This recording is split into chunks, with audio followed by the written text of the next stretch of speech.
Hi, I'm Matt Lupoli, and welcome to Percussion 101 with Mr. Lupoli.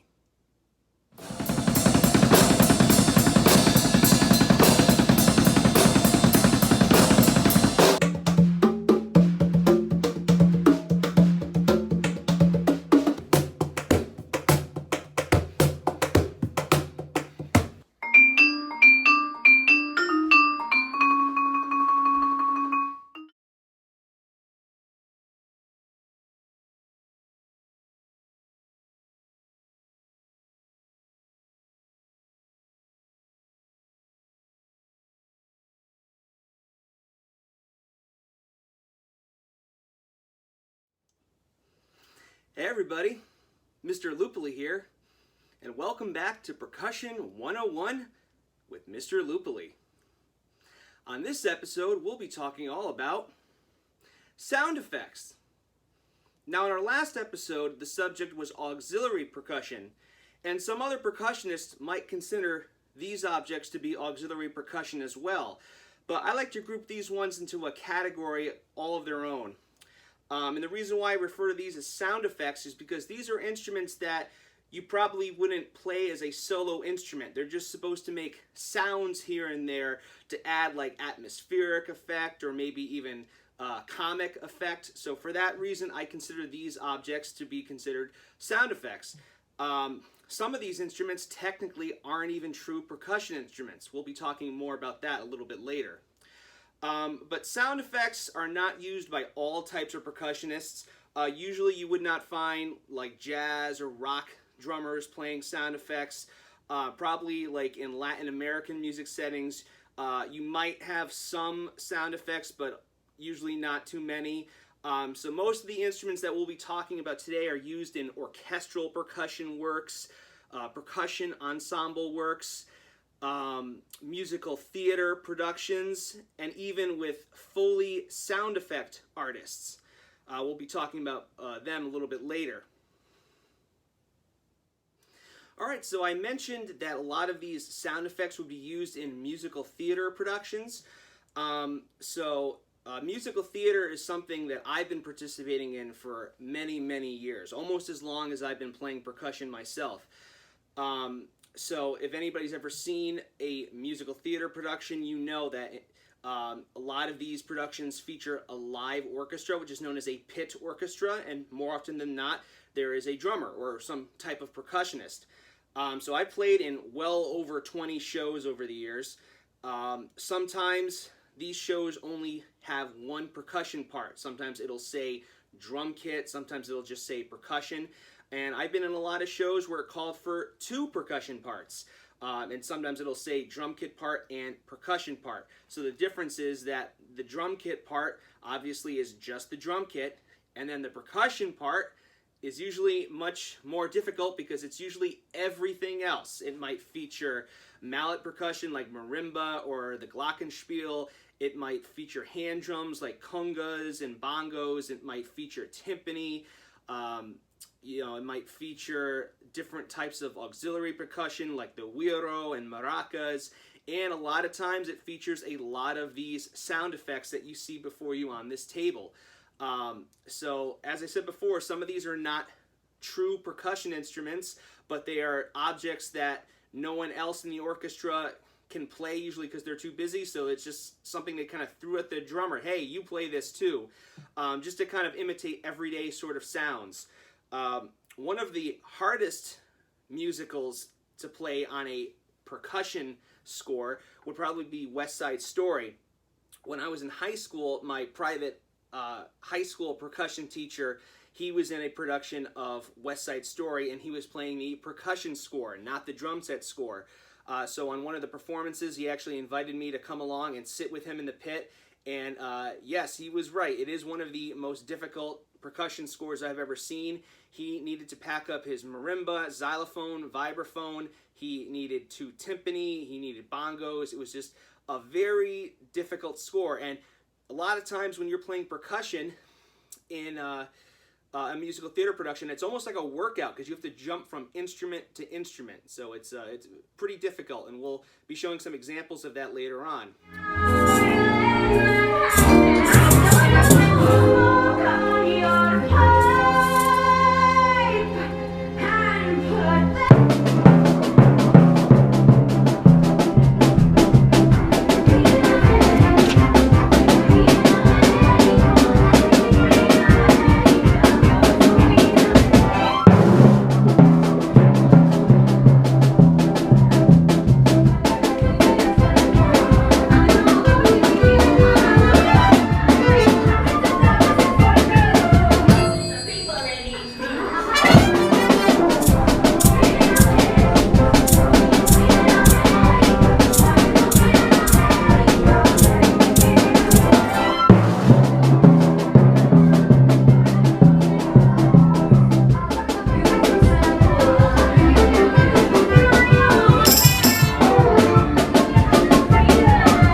term I mentioned was a Foley sound effect artist, or simply a Foley artist. So a Foley artist is not technically a true percussionist, but they use percussion instruments from time to time. So Foley artists were named after a man named Jack Donovan Foley, who went to work for Universal Studios in 1914. This was during the silent movie era. So movies did exist in 1914, but they had no sound. You couldn't hear any talking dialogue. So to make up for this, they would score music and sound effects to kind of make the movie come to life, so to speak. So a Foley sound effect artist today is somebody who just reproduces various everyday sounds through sound effects. And these Foley sound artists are used for films, various types of cartoons. In the days of radio, they were used quite a bit, and they are still types of artists that are used today in various types of media. And all the methods that they use are pretty much the same ones that Jack Donovan Foley used in 1914. His job was to come up with all kinds of everyday sounds or things that sounded and imitated everyday sounds. And even when talkies came about, and that term talkie, that means movies where you can actually hear talking, the sound quality wasn't great. Sound recordings mainly were just supposed to pick up the dialogue, the voices, and some of the background sounds they wouldn't pick up too well. So in post-production, they would have a Foley artist come and add all these various sound effects to kind of bring that movie to life again. So we'll be talking about some of those various instruments that not only percussionists, but Foley artists use as well.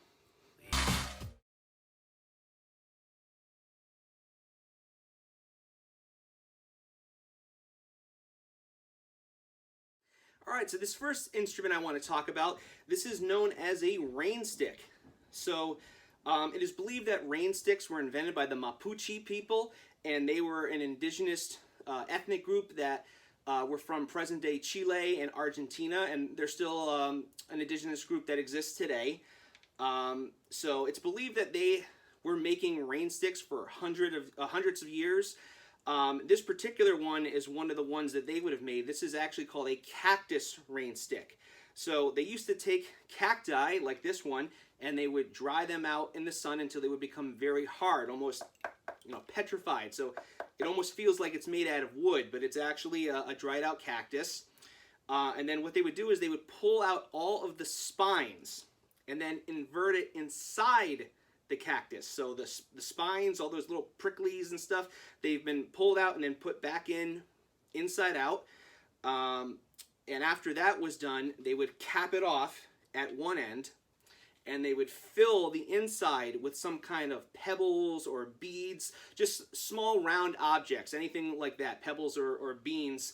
And then once they filled it up, they would cap it off on the end. So now, when you turn it one way or the other, when those beans or pebbles are falling, they're going to hit all those spines, and it creates a sound effect that sounds a lot like falling rain. And it is believed that the Mapuche people originally designed these for rituals. If there was ever a drought, they would do sort of a rain dance, and they would use these in hopes that maybe something would make it rain, and they would have the necessary water they needed to drink or for their crops and whatnot. But over the years, people started using this as a musical instrument. So it's found in various musical pieces now, sometimes in orchestral pieces, anything with a... sometimes Latin American pieces with an indigenous or Native American sort of sound, anything from the Southwest, South America, the Caribbean, Latin America, a lot of tribal sort of music. Even in some musical theater productions, they call for a rain stick as well. So what you do is you just simply turn it over.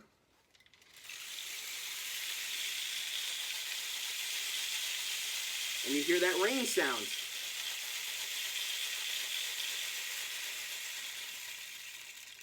All right, so the problem with this is that the sound will run out after about 7 seconds or so.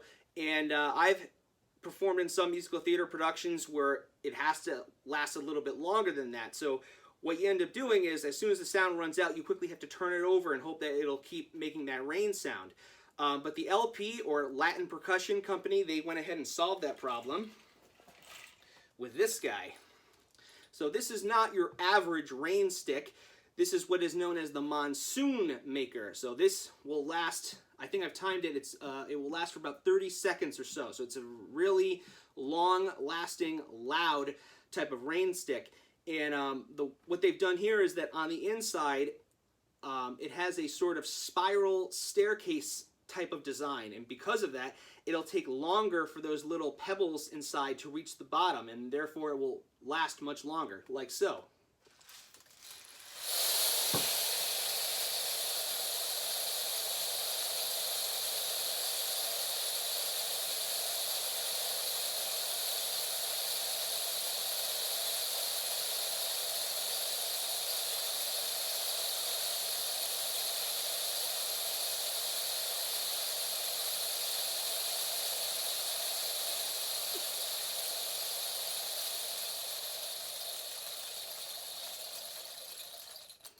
I love this thing.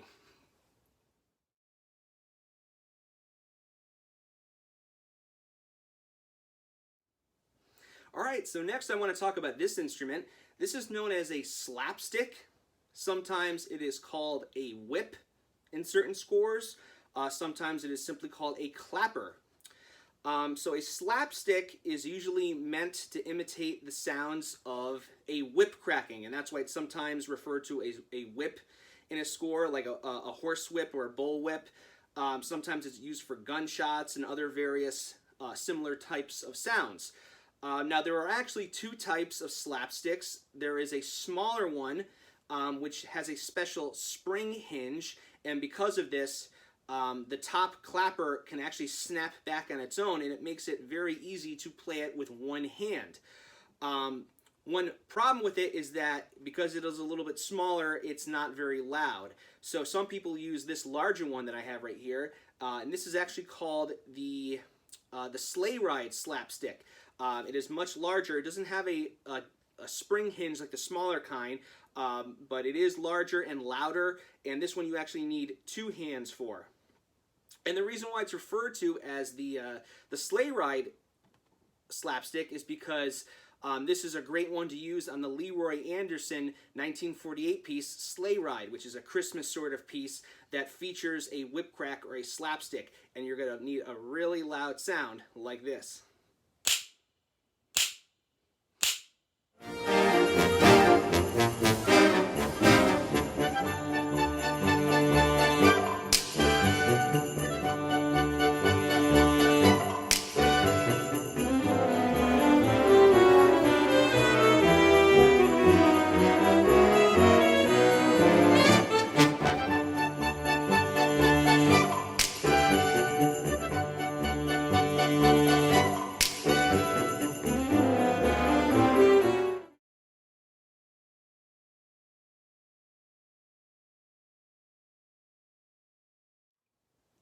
Alright, so this next instrument is known as the Flexatone, and it was named that because it has this very thin piece of flexible sheet metal on here, which is hit by two small beaters, one on either side.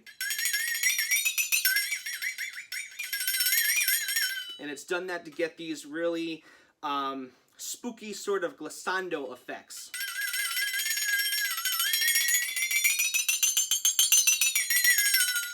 And the more that you bend the little flexible piece of metal, the higher the pitch actually gets. So this was first developed around 1922 or so. Initially it was used by jazz drummers, but now more often than not it's used in a lot of orchestral settings and in percussion ensemble works. It is also used in a lot of film soundtracks or soundtracks for cartoons, and that's usually to make various types of comic sounds or ghostly paranormal types of sounds.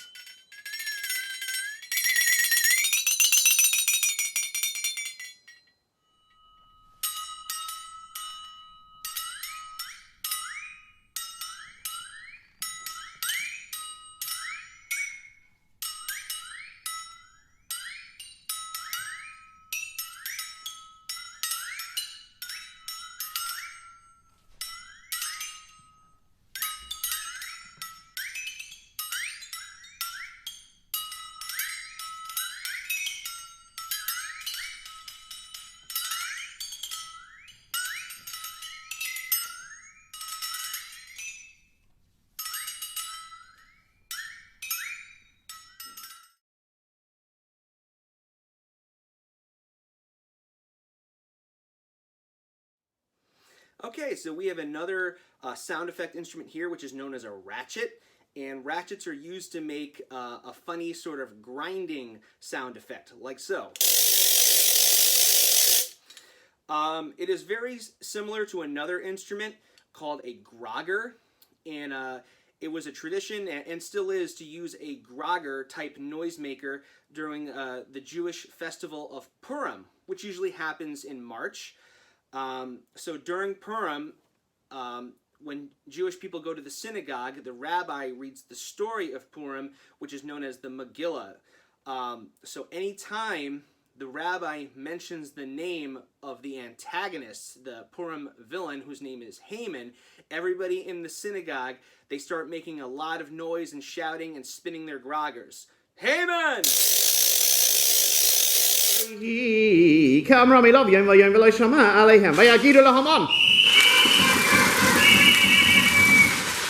Lir ois I am the very Mordechai ki get lahem asher hu Yehudi vayar Haman ki ein Mordechai korea mishtachave loy vayimare Haman chayva.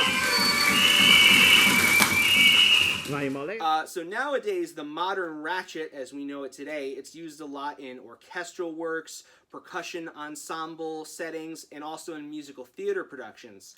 A notable classical music example would be in Richard Strauss's 1895 tone poem, Till Eulenspiegel's Merry Pranks.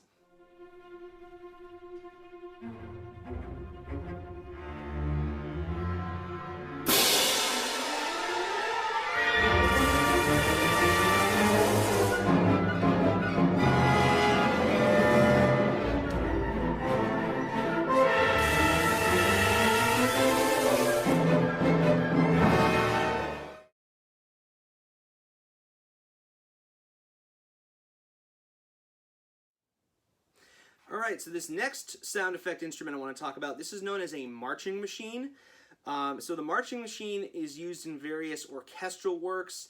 It's used in a lot of percussion ensemble pieces, marching band pieces, and from time to time in musical theater productions. Also, Foley sound effect artists will use these for film scores and cartoons and whatnot. So the whole purpose of it is it's made to imitate the sound of marching. So, as you can see, the way it is made, it is this wooden frame with cord tied all across it into a grid. And at the axis of each grid, there is a little wooden peg. So these are meant to be the feet. So when the player rocks this whole mechanism back and forth, it will sound like the sound of marching, like so.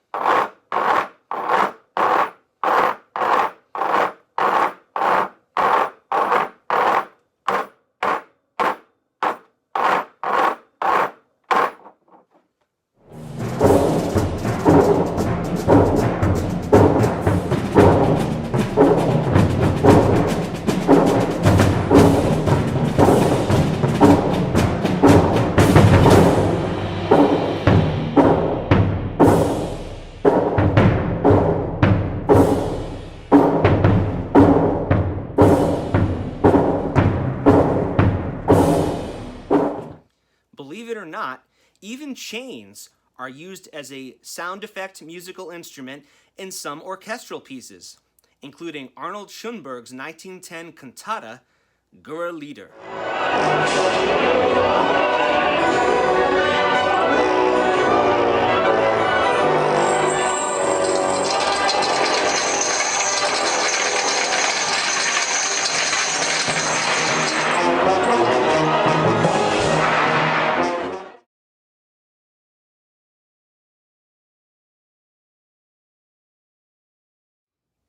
Alright, so this is another type of sound effect instrument that any of you can actually make yourself. These are known as the coconut horse hooves, and they are called that because they're actually meant to imitate the sound of horse hooves in various musical theater productions, and a lot of Foley sound effect artists use them on radio shows and in various old film scores and in a lot of cartoons. So basically, what you can do is just go to your local grocery store and buy a coconut, and then take a hacksaw or even an electric saw, and you actually saw the coconut in half, right through the husk. And then as for the coconut milk, you can drain that and drink it later or use it for cooking. You can scoop out the coconut flesh and you can eat that later. You know, nothing goes to waste. But then what you are left with are these empty coconut halves that will never rot or deteriorate. They are very, very hard. They're practically hard as a rock. And they make a great sort of horse hoof sound, like so.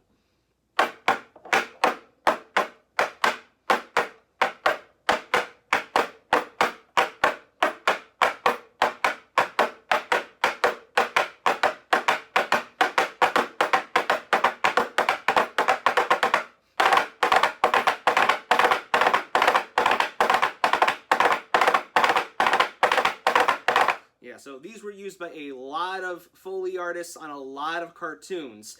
And a notable example would be Disney's 1949 feature, The Legend of Ichabod and Mr. Toad, for all the horse hoof sounds that Ichabod Crane when he's on his horse and the Headless Horseman when he's on his horse, all made by this instrument, the coconut halves.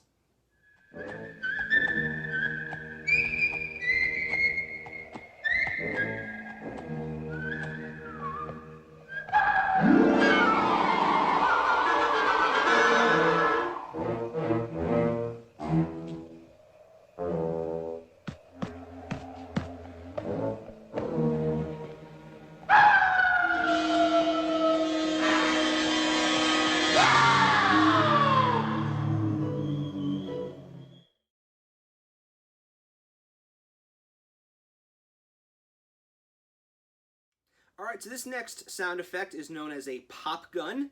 So I'm sure most of you know the pop gun was first invented probably around maybe the late 19th century, if not the early 20th century, and it was originally meant as a toy for children. And most of them actually looked like a gun or some kind of a rifle. This one does not, as you can see, because this one is an instrument one, so it's not meant to actually look like a gun, but it is meant to produce that same kind of sound.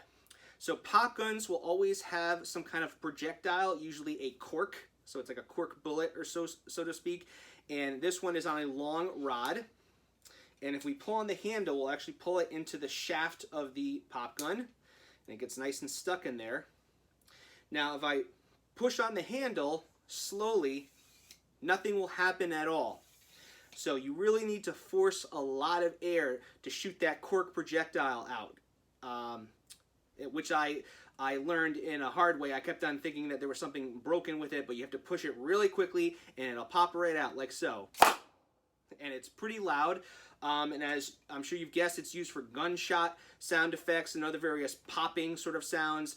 This would probably be used in the piece Pop Goes the Weasel.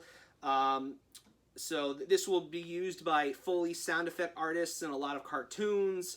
It is used in some musical theater productions. Years and years ago, I played in a production of the musical Oliver, which needed a gunshot, and they actually told me that, like, oh, don't worry, we have a gunshot on a recording.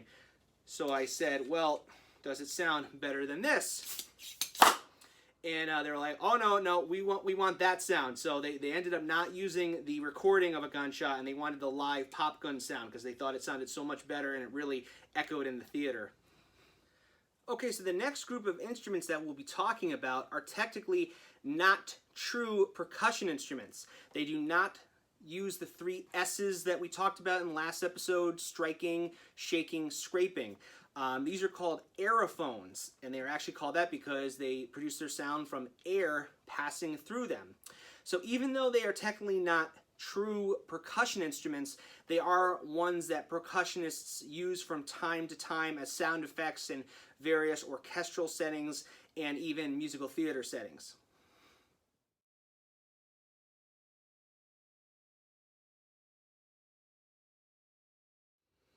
Alright, so these guys here are these are a great sound effect instrument. These are known as bulb horns.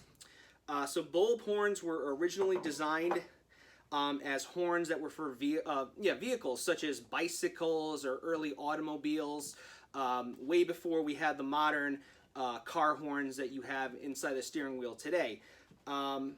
So it is designed much like a horn, like a brass instrument, like a trumpet or so, but instead of blowing into it with a mouthpiece, we have this long rubber bulb at the end that you actually just squeeze, and that will force the air through a reed that is inside and give it its unique sort of sound. After many years, some composers started using these as musical instruments in various orchestral works, in musical theater productions, and a lot of Foley sound effect artists use these in silent movie scores and in various cartoons. And the different sizes will get you different pitches. So this is a smaller one I have. So this is the kind that might be used traditionally on a bicycle, or a clown might use this as a sound effect, and we get this sort of sound. All right, and then we have a larger one here. So because it's larger, it's going to have a much deeper, lower pitch. And this is the kind of bulb horn you probably would have found on like a 1920s Model T automobile. So one notable orchestral work that bulb horns are featured is George Gershwin's 1928 piece, An American in Paris, which actually has a part written for 4 bulb horns of different pitch.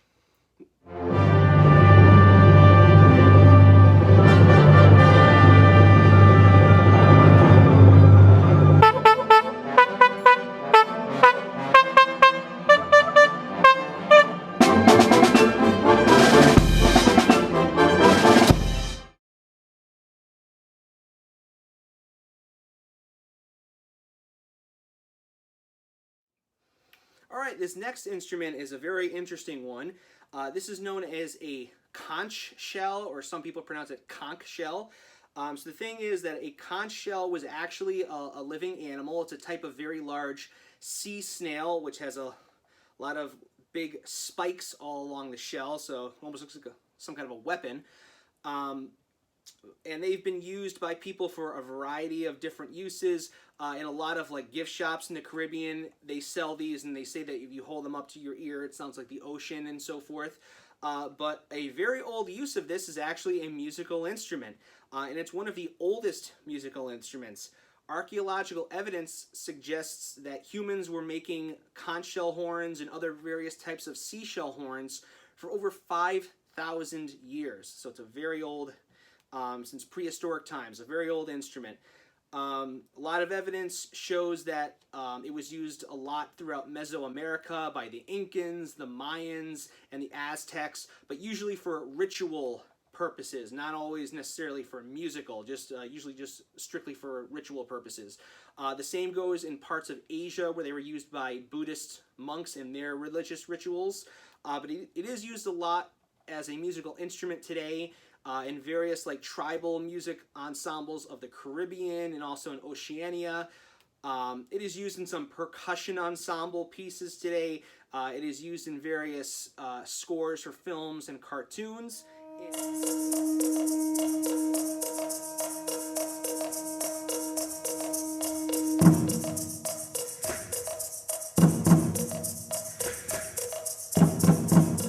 And the way to make it into an instrument, what you actually have to do is you have to slice off the tip of the shell and smooth it out, and basically it turns into sort of a mouthpiece, and it's very similar to a brass instrument, like a trumpet or a trombone. So this isn't just a great instrument for a percussionist who's making sound effects, but this would also be a great instrument for a brass player. Like if you're a trumpet player, this would be a perfect instrument for you. So if you are a brass player, you know that you have to have a good embouchure, which is the shape that you make with your lips, and you have to kind of really close your lips together and buzz like so. Because if you just blow into the hole, you're not going to get much of a sound at all. But if you do that buzzing and make your lips vibrate, then you will get this sound. And it can get pretty loud. And if you actually stick your hand inside, you can actually even change the pitch a little bit.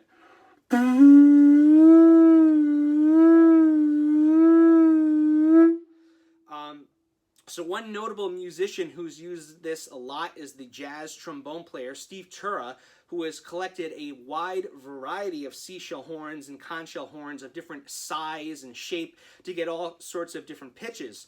He even made one album in 1993 which exclusively featured seashell horns, and it was called Sanctified Shells.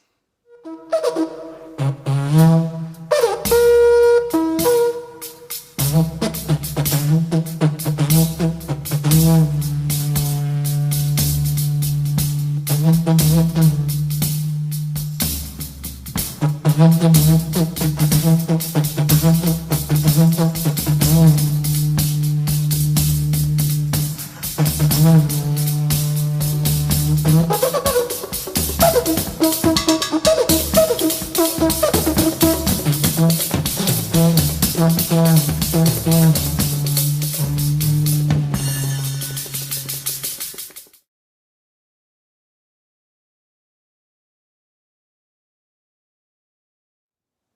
right, so I have a couple other types of whistles that we'll be talking about. So this first one, this is known as a P whistle.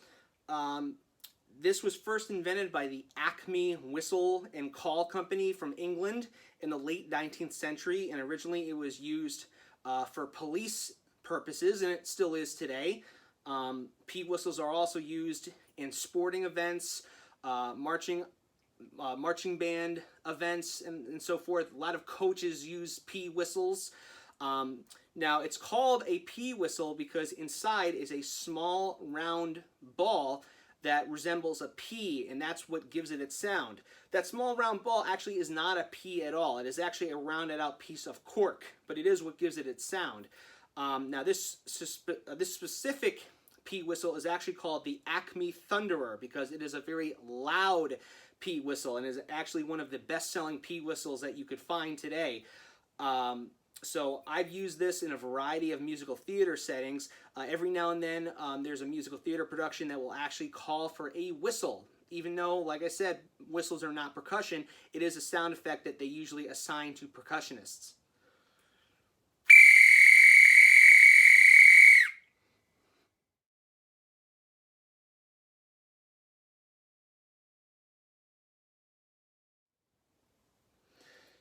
All right, and over here we actually have another type of police whistle that was made by the Acme Whistle Company. This is called a British Metropolitan Police whistle. So this is the type of whistle that a lot of policemen in Great Britain use. So it's a great one to use in a musical like Oliver, which takes place in England.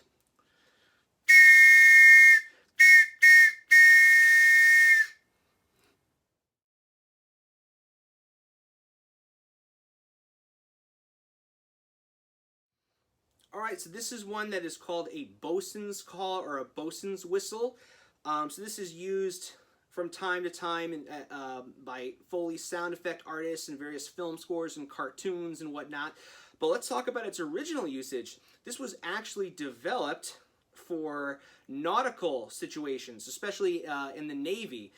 So the reason it's called a bosun's call is because it was meant for the bosun. The bosun is a position, it's the senior most rate of the deck department on a ship, so every naval ship should have a bosun. And it was developed because sometimes in sea conditions it's very hard to hear somebody speaking or yelling, especially if there's a lot of waves crashing or if there's a storm and a lot of wind and rain and thunder and lightning and all that. It's very difficult to pass orders to the crew. So they had to develop a type of whistle that was very high pitched so that everybody could hear. A lot of times the bosun will actually blow this if the captain comes on deck, and it's to alert all the crew.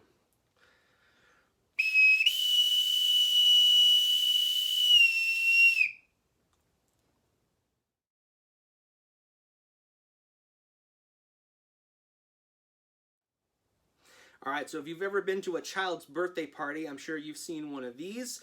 So this is known as a party horn or a party whistle. So once again, not a true percussion instrument, but it is a sound effect that is used by percussionists and Foley artists for various film scores and cartoons and also musical theater productions from time to time. So I actually had to look for a few different types of these party whistles because they do different things. Some of them just make noise. Some of them have a long tongue that comes out when it's pushed by the air, but they do not make noise. But I was really looking for this kind. This is the classic kind that makes noise and has the long tongue that comes out.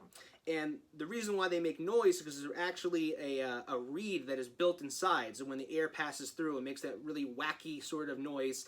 And then when the air continues to go through the tongue, it makes that pop out as well.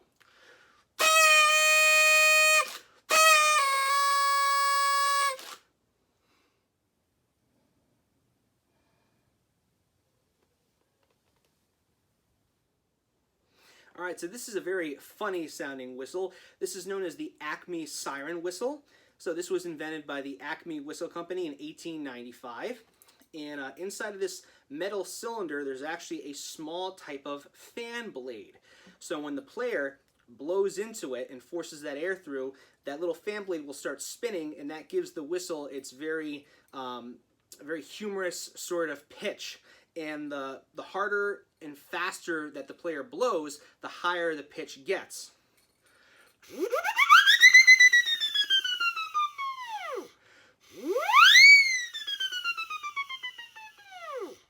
Alright, so this was used in a lot of silent movie scores and various cartoons for comic effect. If you're a fan of the Three Stooges, you probably heard this whistle quite a bit. It is occasionally used in orchestral pieces. So sometimes, depending on the concert hall, if it's a very large, this whistle might not be able to be heard. It might be a little too quiet. So that's why years later, the Acme company actually invented this larger one, which has a large sound horn to help amplify the sound.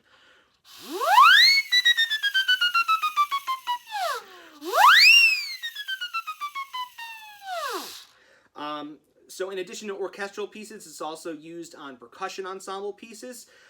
So one notable example would be Yanis Xenakis' 1969 percussion ensemble piece, Persifasa.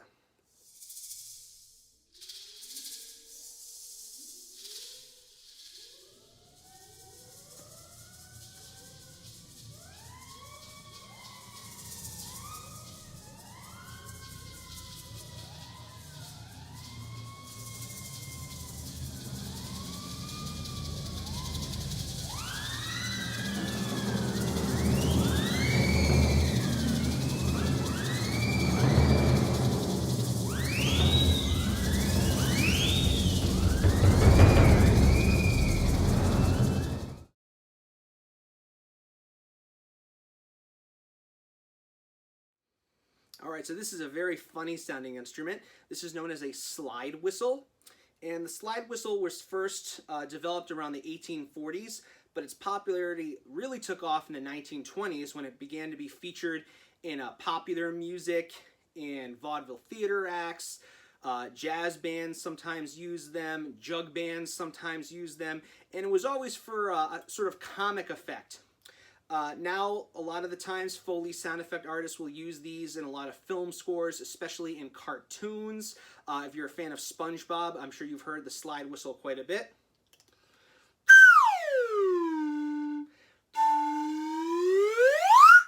Alright, so the pitch gets lower as you pull the slide down, and it gets higher as you pull it back up again.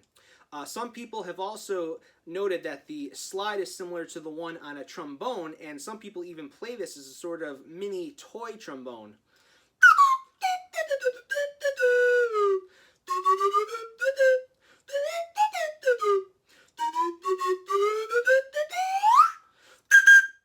Alright, so in addition to like cartoons and film scores, it is also occasionally used in various orchestral works. And one notable example is John Cage's 1952 piece, Water Music, which also features a duck call. And we'll be talking more about that instrument a little bit later.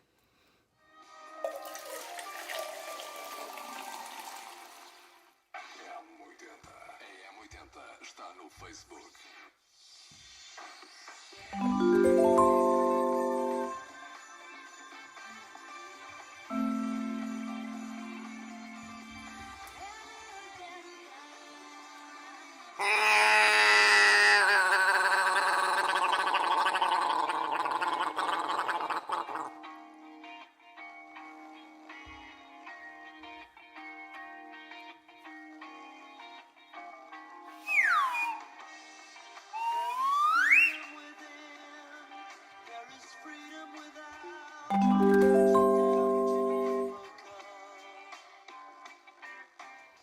It's actually not uncommon for percussionists to use two or more of the whistles that we just discussed.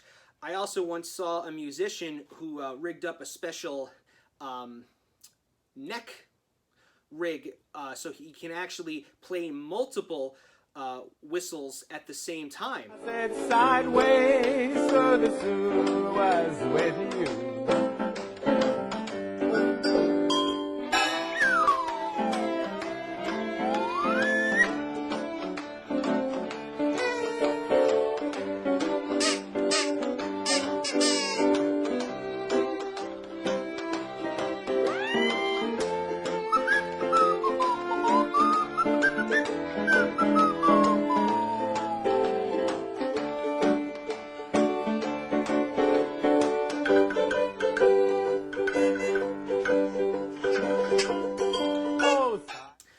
so next I want to talk about a group of whistles which are known as the tritone whistles. And they're called that because technically they are actually 3 whistles in one. They play 3 different tones. So when they are blown into, essentially they play sort of a chord, a musical chord. So the first one I want to talk about is this one. This is known as the Brazilian samba whistle, or it's sometimes known as the apito, which is Portuguese, and it literally means whistle. So this is used in a lot of Brazilian samba music ensembles, and usually it's the band leader who uses the samba whistle. They wear it around their neck, like so, and we'll usually put it in their mouth, and that way, because they're doing that, they can also play a drum at the same time, and they could have the whistle in their mouth. They could be hands-free, so they could play a drum with a pair of drumsticks. But it's a very important instrument that is used in samba music because whoever has the samba whistle is the one who's going to be making all of the calls and alerts the rest of the band of when all the various transitions are going to occur. So I can just blow it without touching any of the holes, and it would sound like this. But now these other holes, if I wanted to, I could plug them up and get different tones.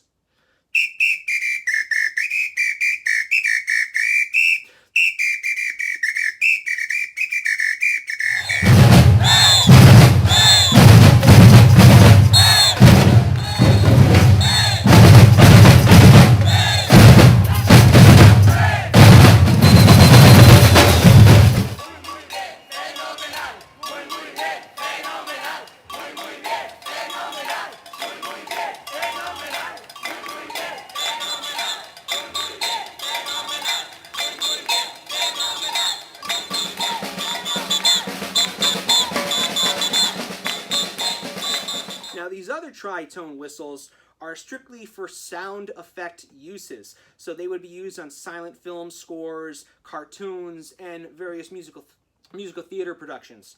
So the first one, this is known as the tugboat whistle.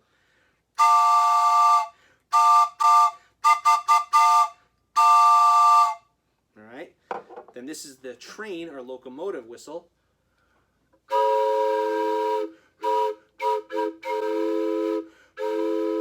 This is my personal favorite. This is the steamboat whistle.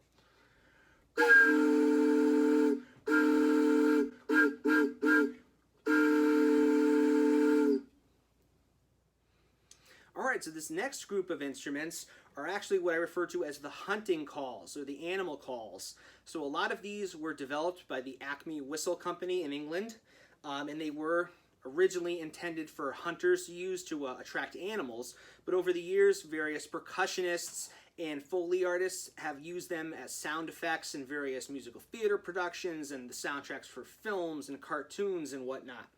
So this first little one right here, this is known as the Windmaster because it's known for its little wind sound that it makes when it's blown into.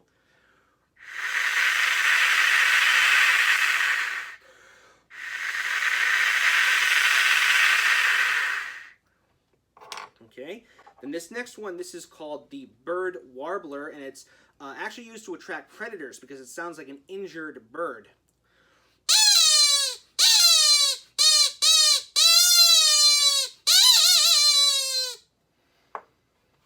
This is a similar one. This is called the Predator Call or the Predator Warbler, which is kind of used the same way it's used to attract predators. It sounds like a wounded animal, but something a little bit larger than a bird, probably like a rabbit.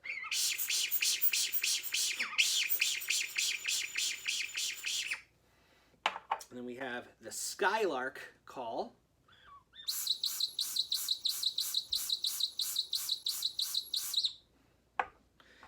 This one is the Curlew.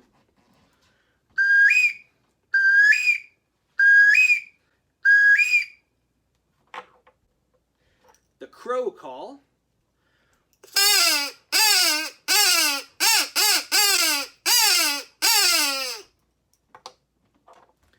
The Duck Call.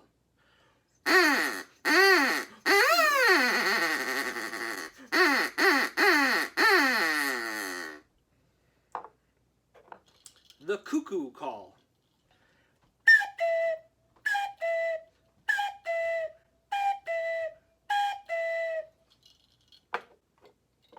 This one's known as the dove or pigeon call, but I also think it kind of sounds like an owl, so I will use it for owl effects every now and then.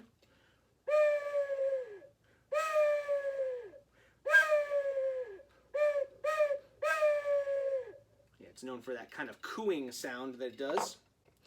This is a great one. This is called the nightingale call, and this is used to sound like a bunch of birds chirping, and it's actually ingenious because in this little black cylinder there's actually water that I put in there, so when you blow into it, it creates air bubbles that give it that kind of bird chirping sound.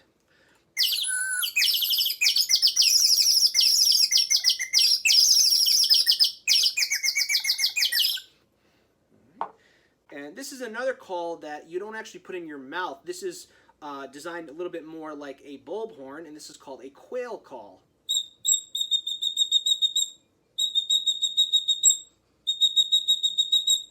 All right, and this last one over here, this is also one that you don't actually put in your mouth, and this is the only one that was not made by the Acme company. These are known as the LP udders. So this was made by the LP, the Latin Percussion Company.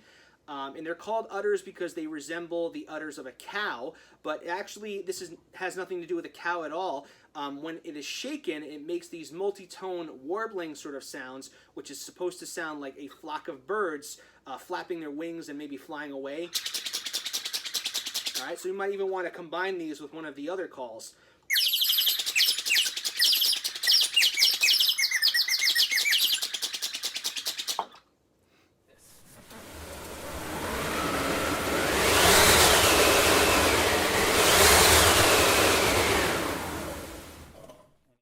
This next sound effect instrument is known as the wind machine, or the iolophone. It is constructed of a large wooden cylinder which rests upon a stand. It is typically covered with silk, canvas, or other thin type of material which is in a fixed position. A crank handle is attached to the cylinder and used by the player to rotate it and create the sound. It is used to imitate the sound of wind in films, cartoons, musical theater productions, and even orchestral pieces.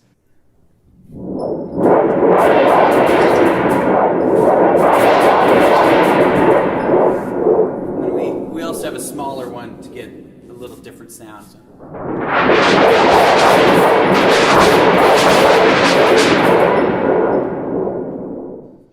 A similar instrument is the thunder sheet, a thin sheet of metal used to produce sound effects for musical or dramatic effects.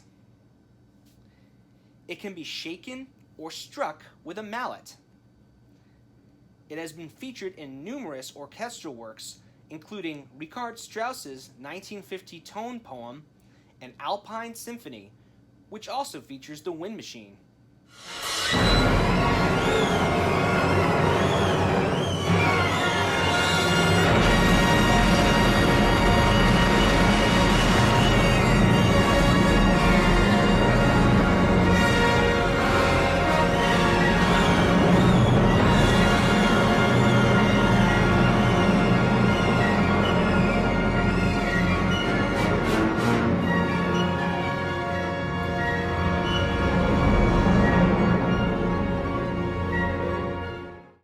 This unusual looking instrument is known as the Whirly tube, also known as the corrugaphone. It's an experimental musical instrument consisting of a corrugated plastic hose. It is played by swinging it in a circular motion. The faster the hose is swung, the higher the pitch of the note it produces.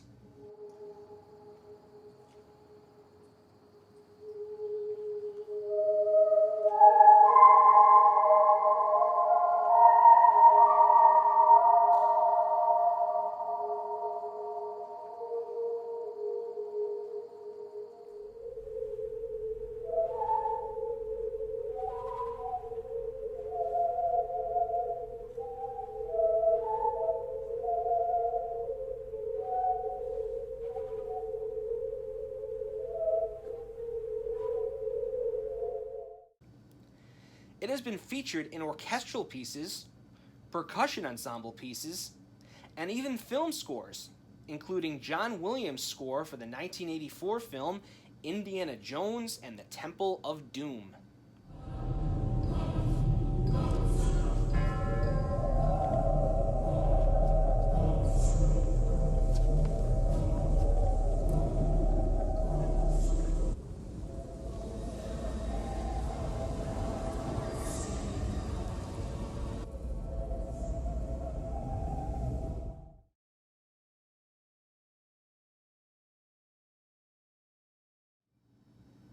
Alright, so this guy right here, this is a very popular sound effect instrument. This is known as a siren, or specifically this is actually a hand crank siren. So sirens, as we know them today, were first developed in the late 18th century, and they were invented to be a form of alarm, much like how they still are today, especially on police vehicles, for fire drills, on fire engines and whatnot. But starting in the 20th century, several avant-garde and contemporary composers began writing parts for them to be featured in various orchestral works as well as percussion ensemble pieces. So if you look right here, like as I said, it is a hand crank siren, so you actually put your hand on the little crank and you just start turning faster and faster.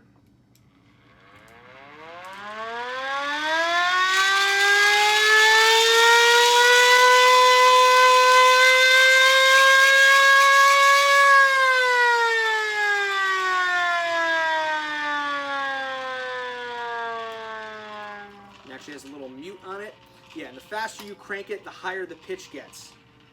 So probably the most notable example of using a siren as a musical instrument would be in Edgar Varèse's 1931 percussion ensemble piece, Ionization, which featured a part for both a low-pitched siren and a high-pitched siren.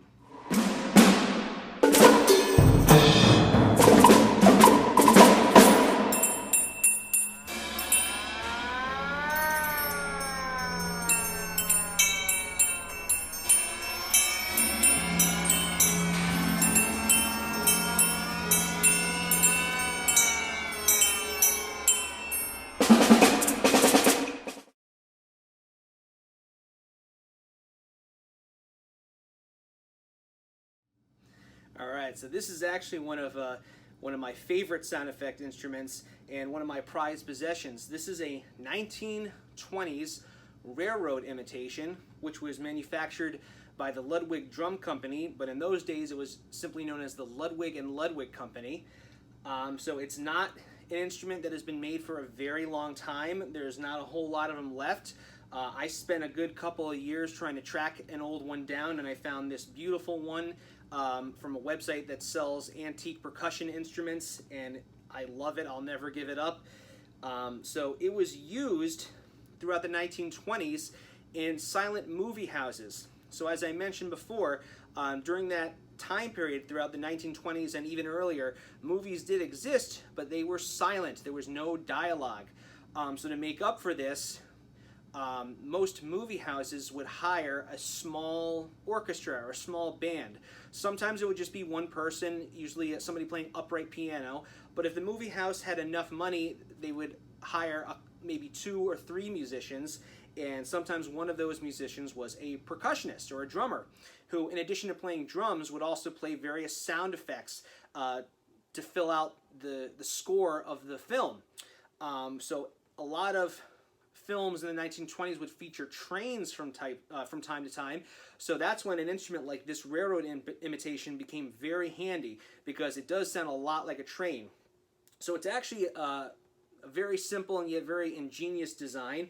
So we have this little wooden box right here, and inside there are all these tightly wound metal springs. And then I'm going to insert this long metal rod inside, and that's going to be sort of my sound handle.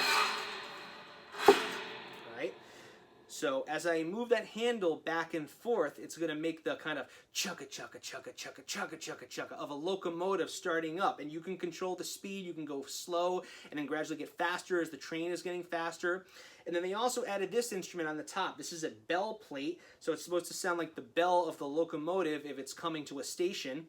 And you can even augment the sound of this with one of the tritone whistles that I talked about to sound like a steam whistle. And you would get something that sounds like this.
love this thing. So yeah, this was a fantastic instrument. Like I said, they haven't made it for many, many, many years. So if you can actually get your hands on one, you're very lucky. I've had several people that have offered me a lot of money for this over the years, but it's my favorite. I love it. I'll never give it up. I love trains, and I love this instrument. Okay, on the subject of Foley artists, I wanted to mention one of the best Foley artists that ever worked in the business, and that was a guy by the name of Jimmy McDonald. So, Jimmy McDonald worked for the Walt Disney Corporation for several decades, well over 50 years. And in addition to sometimes being the voice of Mickey Mouse in cartoons, he was also their top-notch Foley artist who provided thousands upon thousands of sound effects over their cartoons and feature films for several decades. So here we're going to see a clip of Mr. McDonald on the David Letterman show in the 1980s showing off some of his various sound effect instruments. Now, some of the ones that you will see are some of the ones that we talked about in this episode, and some of them are ingenious ones that he actually invented himself. That's something that happened at your place, right? No. So they were sneaking in, and I used this wallet. Those are the dwarves walking across the floor. Right, and it's a good, it's an empty wallet. I had no trouble getting these. All right. Other stuff? Have these are half coconuts for horses. You think horses are easy to do. Well. When they walk, it's left, right, left. And so they walk like this. Then they, when they go into a lope, they go both right, left, and that gets you mixed up. And when they walk, they do this, and then they get into a gallop. A lot of them make three-legged horses. And I make four legs.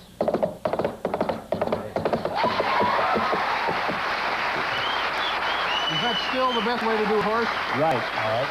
What else do we have here? We have a bird whistle. At the studio, I made a lot of them for big birds and little birds. You designed the whistle yourself? No, this is a regular drummer strap, but I built lots of them for baritone birds. All right. This is water in there, and that gives you the flutter. How many different kinds of birds can you do with that? Oh, just as many as you want. They all sound alike. That'd be useful on a subway, perhaps. It sure would. All right. This was something I created for bugs and bees and that sort of thing. It wound up working for Evinrude and the rescuers. Okay.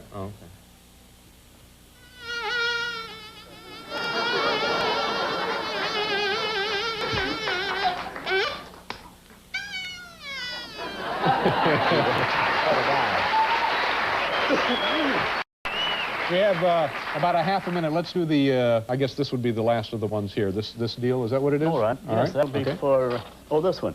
This is just stuff anybody has in their medicine chest at home. Yes, like some BBs. Oh, this is going to be the fire? I don't know, whatever you want to do here, Jimmy. This will be the last one. Fire, and that'll get you into This is for something else. This is, I'll have to blow something this for up. back at the hotel later, maybe. I'll try it with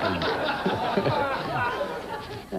Okay, now if you want to do very close and don't you want to lose, you might get a sliver in your finger. Okay, thank you. Now what am I doing? I do this here? That's right up close. These are guys creeping through the woods, no, aren't they? This will be a fire. Oh, fire. A fire that they had in Bambi. Oh, the terrible fire in Bambi. Oh, I don't want to do this one. Well, it was for Charlie. I know, but it just was horrible. And then this is the wind that was blowing. So if you get that real close, and I'll get him. This is the one that killed Bambi's mother, isn't it? That's right. I hope you're proud of yourself.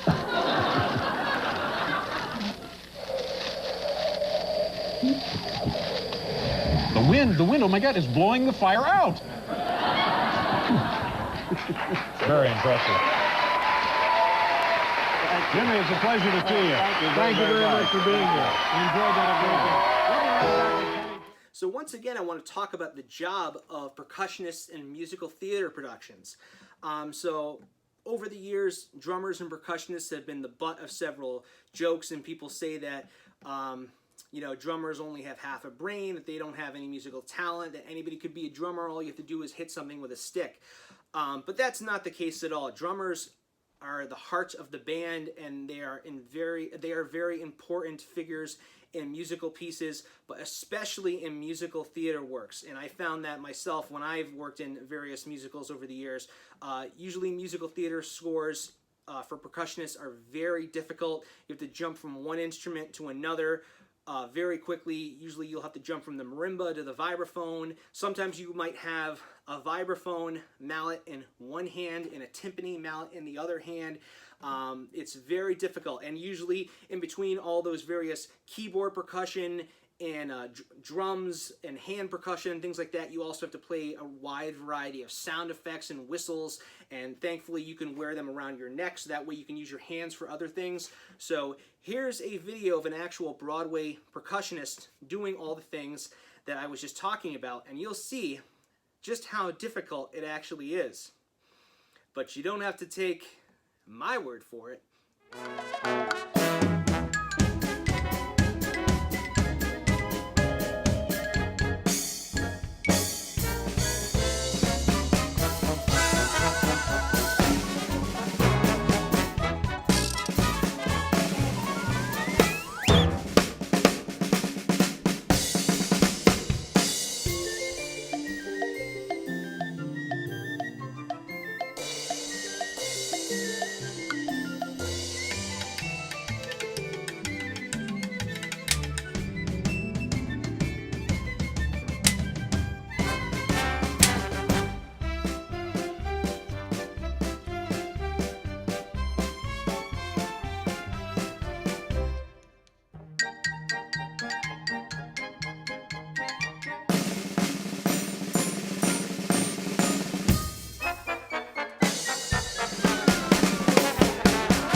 Thanks again for joining us today. We hope you had a great time. So we'll see you again next time on the next episode of Percussion 101 with Mr. Lupoli.